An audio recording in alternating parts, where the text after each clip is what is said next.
ভুল বলছি নাকি? আমাদেরকে কোনোদিন চা খেতে দেখেছেন মমতা দিদির সাথে?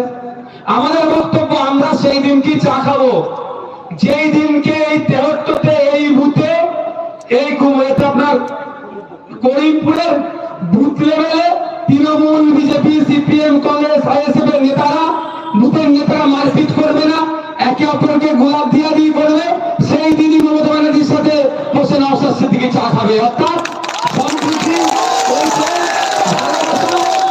সব আগে বুথে তৈরি হোক, তারপরে নেতারা এক জায়গায় বসে চা খাবে।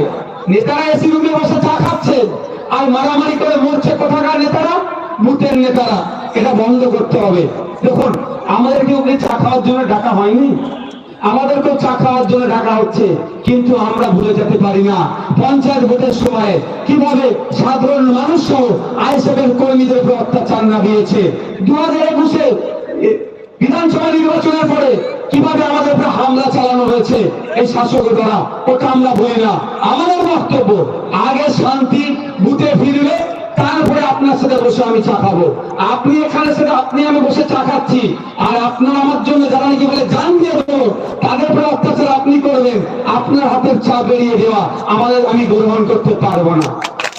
ওটা বিরোধী করতে পারে, ওটা অন্যজন গিয়ে ফিশ ফ্রাই খেতে পারে, কাটলেট খেতে পারে, নওশাদ সিদ্দিকীরা খেতে পারে না।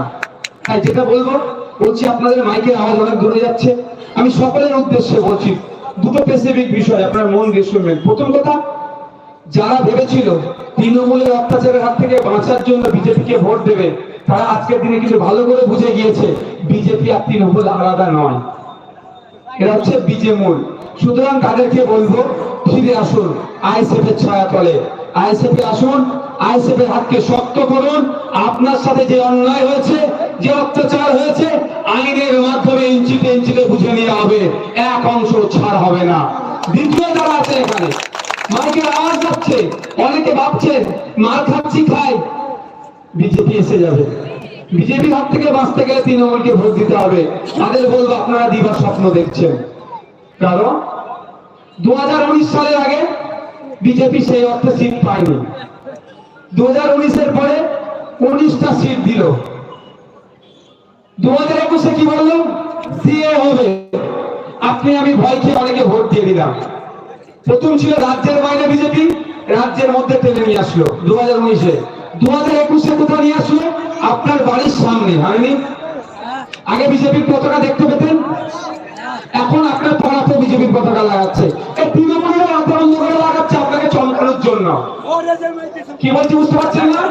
এই তৃণমূলেরা রাতে অন্ধকারে এই যে নির্বাচনটা আসছে, তৃণমূলের মুখে কোনো কথা আছে? কোনো উন্নয়নমূলক কথা নেই। কি বলছে, বিজেপি এসে যাবে, সিএ করে দেবে, অমুক করে দেবে, আমাদের ভোটটা দাও। ওরা শুধু বিজেপির ভয় দেখিয়ে ভোটটা নেওয়ার চেষ্টা হচ্ছে। এবার আপনাদের বলি, 2024-এ যদি এখনো না সতর্ক হন, এই 2024 যদি মনে করেন এবারটা ওদেরকে ভোট দিয়ে বিজেপিকে আটকাই, আপনার বেডরুমের মধ্যে, আপনার শোয়ার ঘরের মধ্যে বিজেপিকে ঢুকিয়ে দেবে এই তৃণমূল। তাই আপনারা কি করতে হবে, ভোট নামক ইনজেকশন দিয়ে বিজেপি আর তৃণমূলকে পরাস্ত করতে হবে। আপনার হাতে যে অস্ত্রটা আছে, গণতন্ত্রের সর্ববৃহৎ শক্তিশালী অস্ত্র ভোট, সেই ভোটের মাধ্যমে এই বিজেপি এই তৃণমূলকে পরাস্ত করতে হবে। তাই বন্ধুগণ, যারা এখনো ভাবছেন তৃণমূল দিয়ে বিজেপিকে ঠেকাবেন, 2019 দিয়ে দেখুন তো, 2019 সালেও চেষ্টা করেছিলেন তৃণমূলকে দিয়ে বিজেপিকে ঠেকাবো, 19টা হয়েছিল। 2021-এ আপনারাই ভেবেছিলেন তৃণমূলকে দিয়ে বিজেপিকে ঠেকাবো, 77টা পৌঁছে গিয়েছে। 2024-এও যদি ভাবেন, তাহলে কিন্তু আর পায়ের নিচে মাটি থাকবে না। এখনো তো পায়ের নিচে মাটি আছে। আমাদের কি করতে হবে, বিজেপি তৃণমূলকে ঠেকাতে হবে। আচ্ছা, এই যে মাঠটা আছে, আপনারা আমাকে ভালোবাসেন, এত রাত অব্দি জেগে আছেন, অপেক্ষায় আছেন, এতক্ষণ অপেক্ষা ছিলেন। কালকে যদি আমি আজকে যদি বলি, এখানকার আমাদের কে ছিল না, পাপ্পু চক্রবর্তী দাদাকে যদি বলি, দাদা কালকে আপনি আমাকে খুব ভালোবাসেন, কালকে আমি এখানে ধান বপন করবো, সম্ভব হবে? পাপ্পুদার সরকারে সম্ভব হবে? তাহলে কি করতে হবে, এটা যদি ধানের অনুকূল পরিবেশ না হয়, মাটিটা যদি উপযুক্ত না হয়, এই মাটি তুলে ফেলতে হবে। উপযুক্ত মাটি হয়, এই মাটিতে দিলে এখন ধান চাষ হবে না, নাগল দিতে হবে, পানি দিতে হবে, নাগল দিয়ে পানি দিয়ে 3-4 মাস এটাকে ট্রিটমেন্ট করতে হবে, তারপরে বীজ, ধানের বীজ বপন করলে মাস 3 পরে ধান পাওয়া যাবে। বিজেপি 1998 সালের আগে পশ্চিমবাংলায় অনেক চেষ্টা করেছিল তার ধান ফুটানোর জন্য, পারেনি। কি দেখলো? এত পাপ্পু দেশে গেছে, কি দেখলো? যে আমার দ্বারা হবে না পশ্চিমবাংলায়। কংগ্রেসের কাছ থেকে মমতা ব্যানার্জিকে বার করে নিল। আমি অন ক্যামেরা বলছি, রেকর্ড করুন। আমি যদি ভুল বলি আমার বিরুদ্ধে মমতা ব্যানার্জি দলের লোককে বলবেন মানহানি মামলা করতে।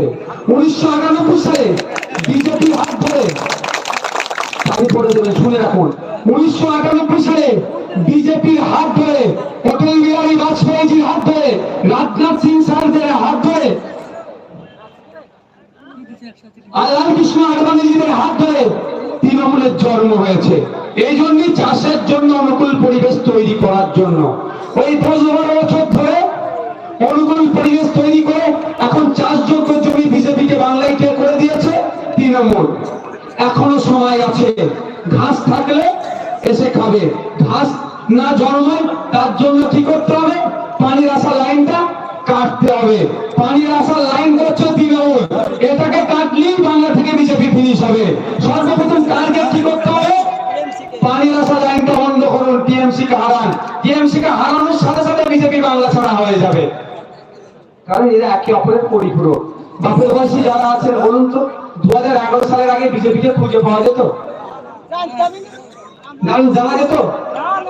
2011 পরে যখনই তৃণমূল ক্ষমতা আসলো বিজেপিকে জানতে শুরু করলাম। তৃণমূলকে ক্ষমতাচ্যুত করলে বিজেপিও আপনা আপনি সাইড লাইন হয়ে যাবে। তাই সময় এসেছে, যারা এখনো ভাবছেন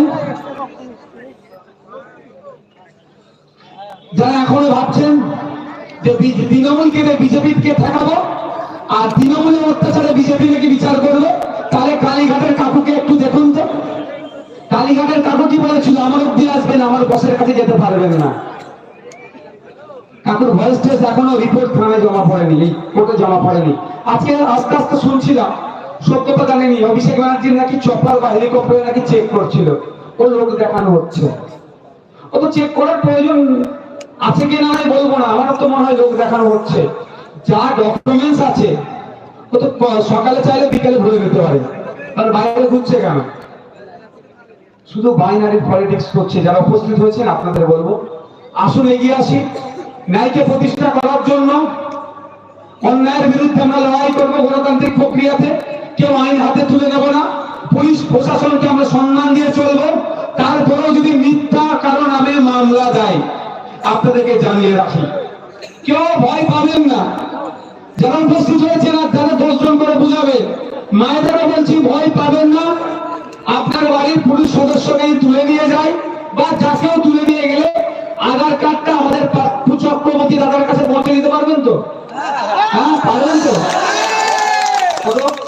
আর যারা আমাদের এলাকার নেতৃত্বরা আছে তাদের কাছে আধার কার্ডটা পাঠিয়ে দিতে পারবেন। এতটুকুই আপনারা কাজ করবেন, আধার কার্ডটা পাঠিয়ে দেবেন, আপনাদের কাজ শেষ।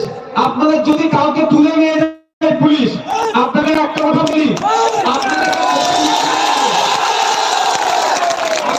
কোর্টে নিয়ে যাওয়ার আগে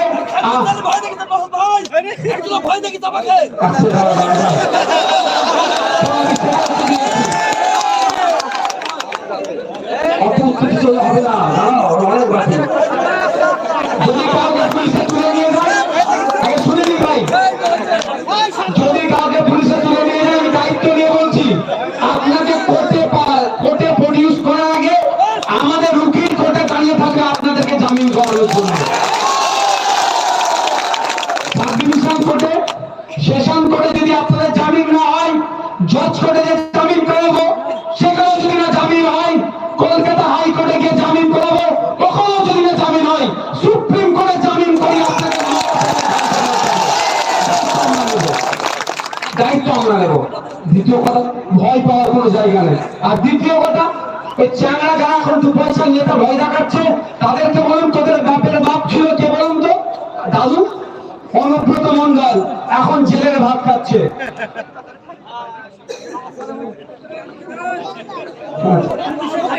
অনুব্রত মন্ডল কোথায় এখন? সে শাহজাহান শেখ সে কোথায়?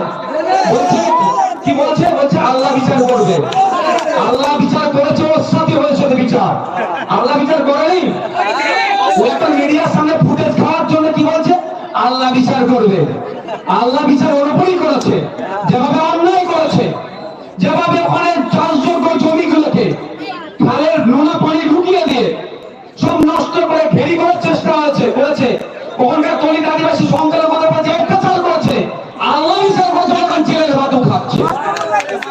আর আপনার বাবার যে চালানা নেতাগুলো, তাদের বলে রাখবেন, এখন সুদ হয়ে যেতে বলবেন, ওদেরকে বলবেন যে অনুব্রত মন্ডল যদি জেলের ভাত খায়, আর আমরা এখন জেলের ভাত খাচ্ছে, পাড়ার চালানা নেতা হয়, কিন্তু একটা সময় বাংলার একটা বড় হাত ভাই তৃণমূলের ভাষায় বাঘ ছিল, তারপর জেলের ভাত খাওয়াচ্ছি আমরা। আগামী দিনে সরকার তোলার সময় এসেছে, ওকে জেলের ভাত খাওয়াবো। আর আপনার পাড়ার যদি কেউ মস্তানি গুন্ডামি করে, সুদে যেতে বলুন, না হলে কিন্তু আইনের মাধ্যমে বলছি, তখন দুঃখ পাবেন না। যার যাকে ভালো লাগবে ভোট দিন না। চর্বি বেশি জানেন ভূতের নেতাগুলো, চর্বি বেশি ভূতের নেতাগুলো। আরে আপনি যাকে ভালো লাগবে তার ঝান্ডা ধরে ঘুরুন না, অমুক দাদা অমুক রীতি জিন্দাবাদ বলুন না, কেউ বারণ করেছে? যার ভালো লাগে তার ঝান্ডা লাগান না, কেউ বারণ করেছে? কিন্তু দুঃখের বিষয়, দাদা দিদি হয়তো মারামারি করে মাথা ফাটাচ্ছ, মিথ্যা কেস খাচ্ছ, দাদা দিদি তো দেখছে। কেন বলুন? উদাহরণ দেবো, খারাপ ভাবে নেবেন না তো। প্রণববাবুর নাম শুনেছিলেন তো? হ্যাঁ, প্রণববাবুকে ভোট দিয়ে আপনি পাঠালেন, পাঠিয়েছেন তো? আপনি আমি ভোট দিয়ে পাঠিয়েছি, প্রণববাবুর ছেলেকে ভোট দিয়ে পাঠালেন। আপনার আমার লাভ কি হয়েছে বলুন? আপনি শুধু প্রণববাবুর হয়ে অমুক সাহেব জিন্দাবাদ, তমুক সাহেব জিন্দাবাদ। আমার ব্যক্তিগত কিছু লড়াই নেই প্রণববাবুর সাথে বা প্রণববাবুর ছেলের সাথে, আমার 2 বিঘা জমি নিয়ে নেয়নি, যার ব্যক্তিগত বুঝানোর জন্য বলছি। কি হয়েছে? খুন গেছে কংগ্রেসের কর্মী, জান গেছে কংগ্রেসের কর্মীরা, প্রণববাবুকে পার্লামেন্টে পাঠালো। প্রণববাবুর ছেলে বিদেশ ভালো জায়গায় পড়াশোনা করে প্রতিষ্ঠিত হলো, তার ছেলেকে আমরা পার্লামেন্টে পাঠালাম। আর আমি আর আমার ছেলে লোকাল কোর্ট, লোকাল থানার বাড়ি করছি, ওদিন আর চলবে না। আমার ছেলেকে পার্লামেন্টে আমি পাঠাবো না। আপনার ছেলেকে যদি পার্লামেন্টে পাঠাতে হয়, আসুন একসাথে মার খাবো, তখন আর খুঁজে পাবেন না। ওই বুথের যারা আছে, যারা এই যে হুমকি টুমকি দিচ্ছে, তাদেরকে বলুন মমতা ব্যানার্জির ভাই ভাইপোদের কোথায় পড়াশোনা হচ্ছে, আর আপনার ভাই ভাইপোরা প্রাইমারি স্কুলে গিয়ে পড়াশোনা করছে, টিচার পাচ্ছে তো, একটু জ্ঞান করতে বলুন। মমতা ব্যানার্জির ভাই ভাইপোরা